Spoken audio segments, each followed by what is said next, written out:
Hello and welcome. I'm Hazel Butterworth, Catalyst for Self-Awareness and Self-Liberation. And I'm Carmen Braga. I'm a self-awakening mentor for women. And we are the co-owners of Healing Heart Center in Sherwood Park, Alberta. And you can find us at www.healingheartcenter.ca.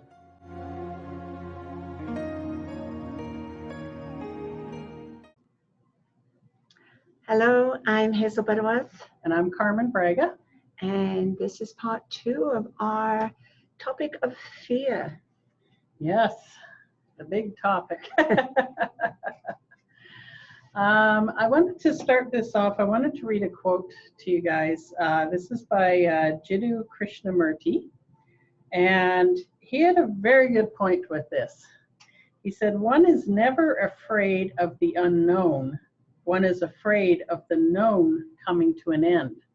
So that's our fear topic today, is the unknown, because it's huge, and especially with what we're going through right now.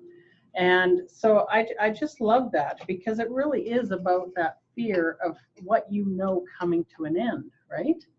And it's debilitating on many different levels for people, especially with what we're going through now with this worldwide pandemic.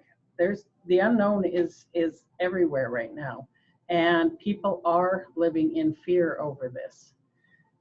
It's just become a huge thing, and it is about the known coming to an end. Mm-hmm. It really is. When you look at fear of the unknown, you're afraid of something that you have no idea what it is, no idea what it looks like, no idea what it's going to be like, and yet we're afraid of nothing. Yeah. But in truth of what that quote is saying, that if we look at it from a different perception, the fear is actually what we know coming to an end. So what we're comfortable with, what is serving us, what we're living in now, really it's that fear of change. So is it really the fear of the unknown, or is it the fear of what we know coming to an end? The fear is change itself.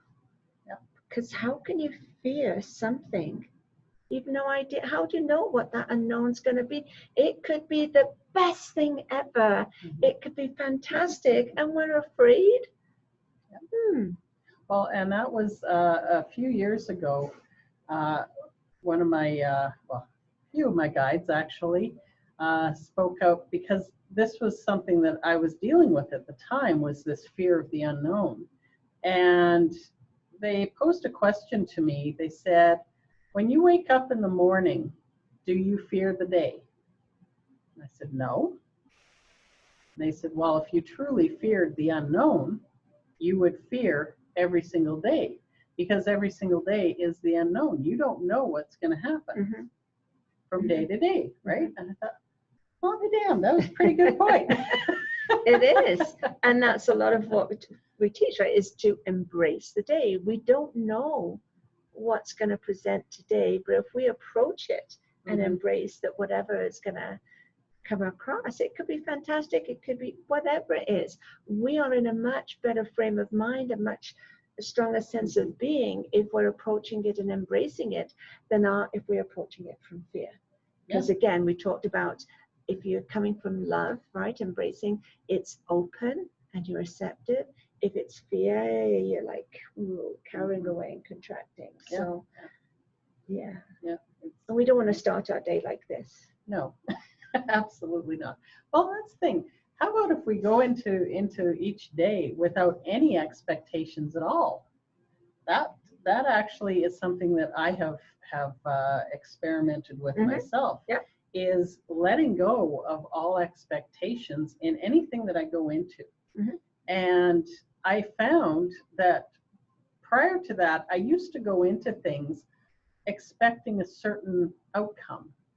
And I was almost always disappointed, because it didn't live up to my expectations. So then I stopped going into things with expectations. And that's just like approaching your day. Just open yourself up to having a great day, set yourself up for success right from the start, and just be open to whatever comes your way, you're going to deal with anyways.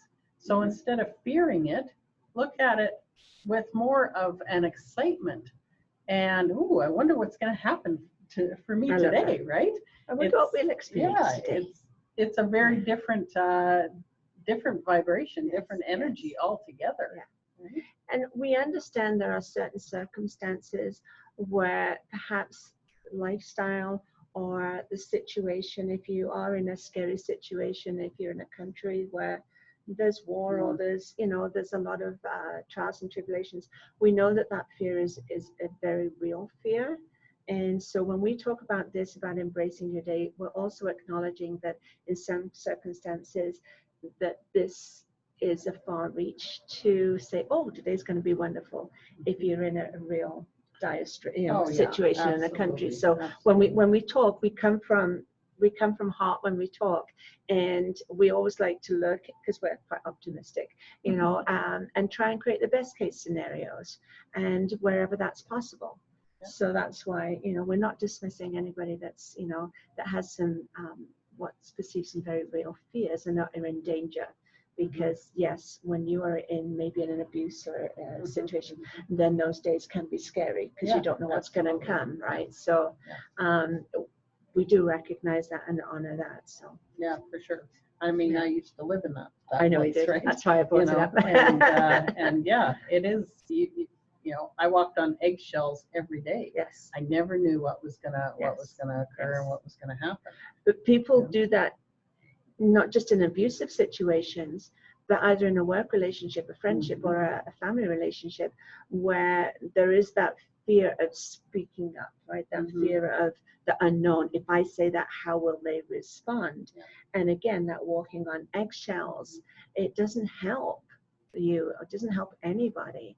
And it actually enhances the fear, because fear heats fear, and that's what you're focused on. And if you are walking on eggshells, then you're going to respond and react in that way.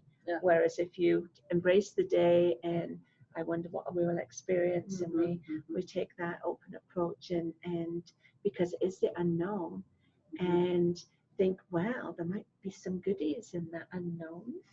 And I would like them to come my way. But that's a big part of it too, is we're always drawing on past experiences, right? And if the past experience is a bad experience, that's where we draw from. That's where we keep on creating our lives from, is from that bad experience, you know. And that's why, I mean, the imagination, that's one place where we do have the control. You know, people that have been in prisons and things like that have said they didn't feel like a prisoner because they still had their mind, and they were able to still go into a very happy place in there. You know, so there's various ways of looking at and your body will respond to that. Exactly. Right, because it doesn't know. When you close your eyes and you do that visualization, that imagination, when you put yourself in that scenario, your body responds to that. It's amazing. Yeah, it does. Yeah. And you had with your job. Yeah, well, we're talking about a fear of a loss of a job, loss of, you know, money and income and all that, because that's still very prevalent right now. And I'd had a car accident and I was off work, and I'd been with the company for 14 years and I was there for life. You know, I'd worked up that corporate ladder. And there came a time when I was off work and that it was said, Hazel, don't be surprised if your job's not there for you when you go back, which totally blew me away, because up until then, I was quite okay. I'm all sick, and when I'm get better, I'll be back at work. And then all of a sudden, it's like, oh, I might not have a job to go to. And so that fear of losing a job, and it's not a good feeling to have, that fear of losing it, because now you think, well, I've done something wrong. Well, it wasn't my fault. I was in a car accident, you know, type thing, and I was off work. You know, I was diligent. I was doing my best with physio and that to get better. but it was, I had to sit with that fear of losing my job. And that was a possibility. And that possibility did become a reality. Mm-hmm. And when I signed to go back to work, I saw my job advertised. This is how I found out I lost my job. I saw a job advertised, said, oh, look, my company's hiring. And then it's like, oh, look, they're looking for this position. Oh, I wonder who's leaving. Oh, look, it's for this venue. Yeah. It's me that's leaving. That's how I found out. Wow. Not the nicest way. No kidding. So I knew before I went back to work that I didn't have a job to go to because I'd seen it advertised and they'd already filled my place. So Well, and right now, that's with everything that's going on. There are unfortunately a lot of people that are going through and facing that very thing. Yeah. You know, is that lack of money, that lack of a job. Lack of money, the fear of losing money, fear of losing an income, right? Now we've got to survive on one income.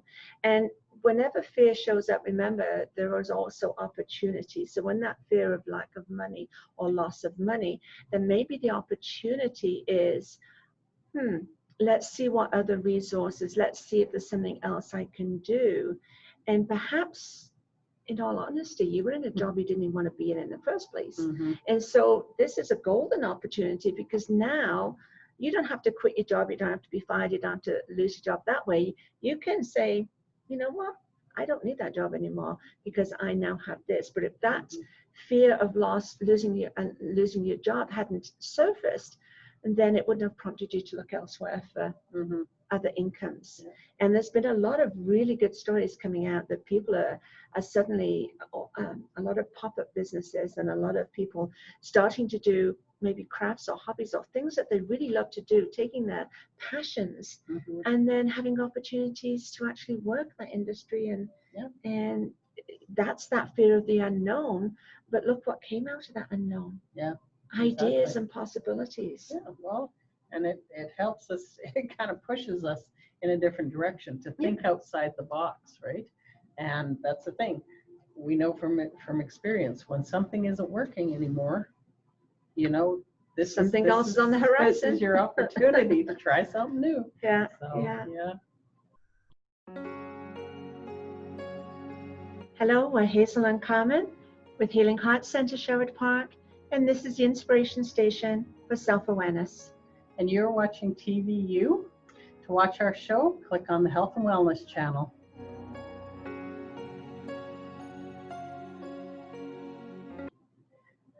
Okay, so the next thing out of fear of the unknown, illness. That is when it comes to illness, of course, fear of the unknown, death is the biggest one. That's by far the biggest thing that we fear as a society. I think really is illness and again, and especially now because there's a big focus. I mean, there's other illnesses out there right now, and there's other diseases, and people are dying every day. But the focus at the moment just seems to be COVID. But that's not the only struggle that people are going through. But the fear of death is a big one. A lot of people fear death, and sometimes because they think that this is all there is. Some people think there's just this one life, that's all you get. There's no afterlife, there's no before life. That's my dad. Right, and that's it. I know people and say, no, Hazel, that's it. And my answer to that is, yes, there is some truth in that, because as this particular soul, this particular person, there is only one life as you are. So this has this identity. Yeah. So there is truth in that, right? There is truth in that. There's only one. But that's another conversation about whether there's life after death before another birth, big topic. Right? Another big topic. But that fear of death, it's the fear of loss, right? Losing someone that you care about, or losing perhaps your lifestyle or your home. But there's a huge sense of loss that goes with that fear of death. And when illness shows up, and again, we both experience that in a sense. And as I'm sure most of you at some point have had someone in your family or a close friend who has had to face death. And a lot of fears come up, and sometimes it's the fear of well, I didn't say what I wanted to say, or I didn't do what I want to do, and Mhm. or a fear still of what other people might think of you, even though that because you're not as you're incapacitated, or you know, we talked about helping somebody when they're sick, and Mhm. it's like, oh no, I couldn't do that, I couldn't do that. Mhm. And Carmen's like, oh, I just get on and I just do it, and it's like, ooh, that's a fear for me. Is I'm afraid of, you know, I mean, when you're there and you do it because you do it, right? In that, but there's some fears that sit there. Didn't know if I could do something, but Mhm. that's where fear is beautiful sometimes, because you think you can't. Yes. Well, You get there I and then definitely didn't think I could, but yeah, I did. but courage comes Yeah, from yeah, somewhere, it does. right? And Yeah, you do it. absolutely. Well, and I mean, when it comes to that fear of death, I mean, I faced that 4 years ago. My husband had tongue cancer, and it was a very long, involved thing. But that first initial reaction, I think anybody out there that hears that C word, I think we almost always go to death when we think of that, right? Because we go to the worst outcome. What's the Yeah. worst possible outcome?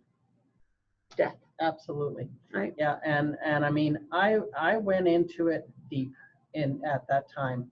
It took me, it took me back so far, and I went swimming with fear during that time, and I got to look it right in the eyes. I really did, and from my perspective, and as well as his, Mhm. because I was also working with his fears at the same time too, right? So it was a pretty predominant thing in our household at that time, and it was kind of interesting, a little bit off topic, but fear is an energy, right? Everything is energy, and I have house plants that are always just really healthy and doing great. And I noticed during that time when we were so focused on fear, where there was so much depression in the house, those plants, even though I was still watering them and everything, they started to die because the energy was so dense and so thick, and just not a good energy in the house. And when things started picking up, the plants started picking up, right? And that just goes to show you what's happening in your house. It's an right? example in of world. fear feeding fear, Mm-hmm. and that energy that exists expands, and you're in that, and that fear of the loss, and you having fear. Sometimes when two people have a fear about the same scenario, but one is trying to be brave and not show their fear because they don't want to upset the other one, then we get into really interesting dynamics then, because you have two people both afraid, and both afraid to speak up that they're afraid. And so that escalates, and so that doesn't help the equation either, because you're trying to suppress emotions that you're feeling, and you're struggling with this inside. Whereas sometimes it could be just to be honest, and even if it's in the two, because we've been through, my husband had a cancer diagnosis as well, so we both faced that, and had a surgery where they gave him too much blood thinners and he went blind, and so that fear of loss of a job, what would he do if he can't see, and how, that was a loss of a lifestyle, but fortunately, he had surgery and did get his sight back. But we went through 6 months there of not knowing whether we could restore that sight, and then through the cancer, and then through all those things, escalating, fear escalating. But do you ever have that conversation and say, you know what, I'm really afraid to lose you, or do we say, I'm feeling it's scary right now, and I admit I'm a little scared because I don't, again, I don't know what the outcome will be, and we always fear the worst case scenario. So we're afraid of death when you get that C diagnosis, right? And we say it's a diagnosis. It's not that we have it. It's a symptom that shows up. But in that fear escalating and not speaking up, but that's one thing, but not addressing it for yourself, that's what will eat away at you. Yeah. Well, and I found that actually, because it was eating away at me. Yes, it does. And because of what I do, I got lost in that during that time, and I really had to find myself again through that situation. And for me, journaling is the best thing, because that's how I get my information and such.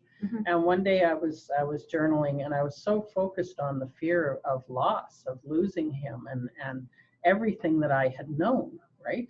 It was huge. It felt like it was overtaking me. And in that moment, it was my higher self, my guides came in, and it was focus on the gain. And all of a sudden I stopped, and here I'd been writing all about the loss, that fear of loss. And all of a sudden I started writing, well, how much have I gained over these years of being with him? Like, if something happened, what have I gained over these past years? And it was huge, huge. Yeah. Yeah. It completely changed how I was feeling. It changed the dynamics altogether, and I wasn't afraid anymore. As soon as I started focusing on the gain instead of the loss, it totally tipped the scales. And so if there's any of you out there that are going through anything like that, I encourage you to please look at the gain. Focus on the gain instead of the loss. And you'll see that there is so much to be grateful for. There's so much to appreciate.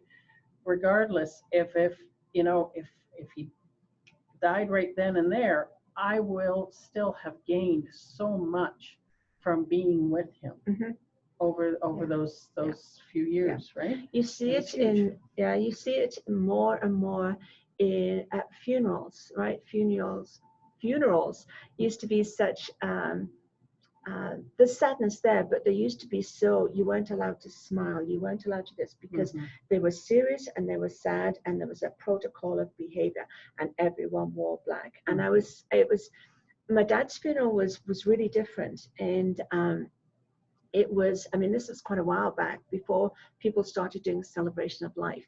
And I love that turnaround, because again, instead of focusing on the loss, focus on the celebration. And with my dad, we did that. We didn't realize we were doing that, but we wanted it to be, and we didn't wear black. And we made an effort, and we, at the end of the day, people come in, they say, can we say this? Well, what do you want to say? We thought they were going to be, and says, we enjoyed today. But again, it's like they couldn't say it, because like, well, can you say you enjoyed a funeral? But it was lovely. It was so lighthearted, and it was a celebration.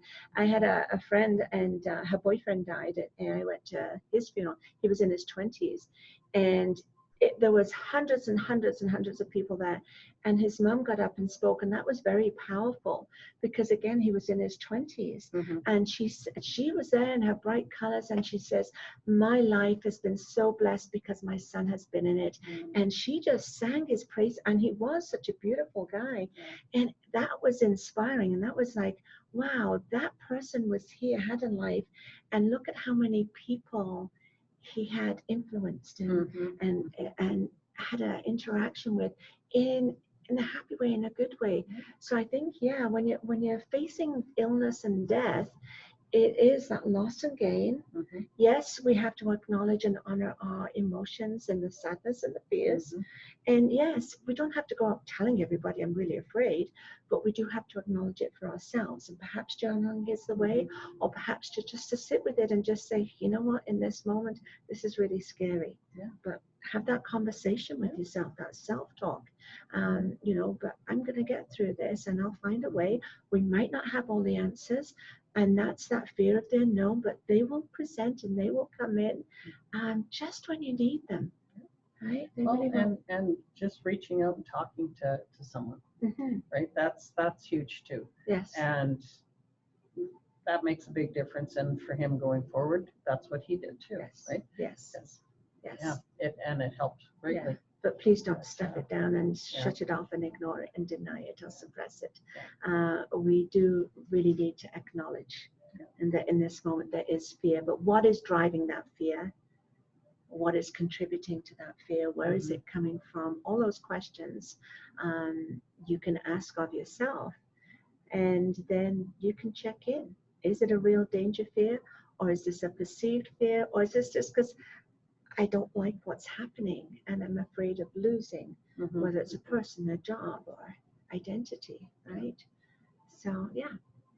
And learning those coping mechanisms, Yeah. right? And that's what we teach. That's what we help people Yeah. with too. Yeah. Is learning how to cope with each day, and not just cope with your day. Actually, start getting back into the game of life, and really start living your life and loving your life. Yes. Right. Yeah. That's the biggest thing. So yeah. Alrighty. Okay. So thank you for being with us on this part of our journey, exploring fear, and we'll be back with another segment. Yeah, our next one, we're going to be looking at psychological fears. Okay. So, Alrighty.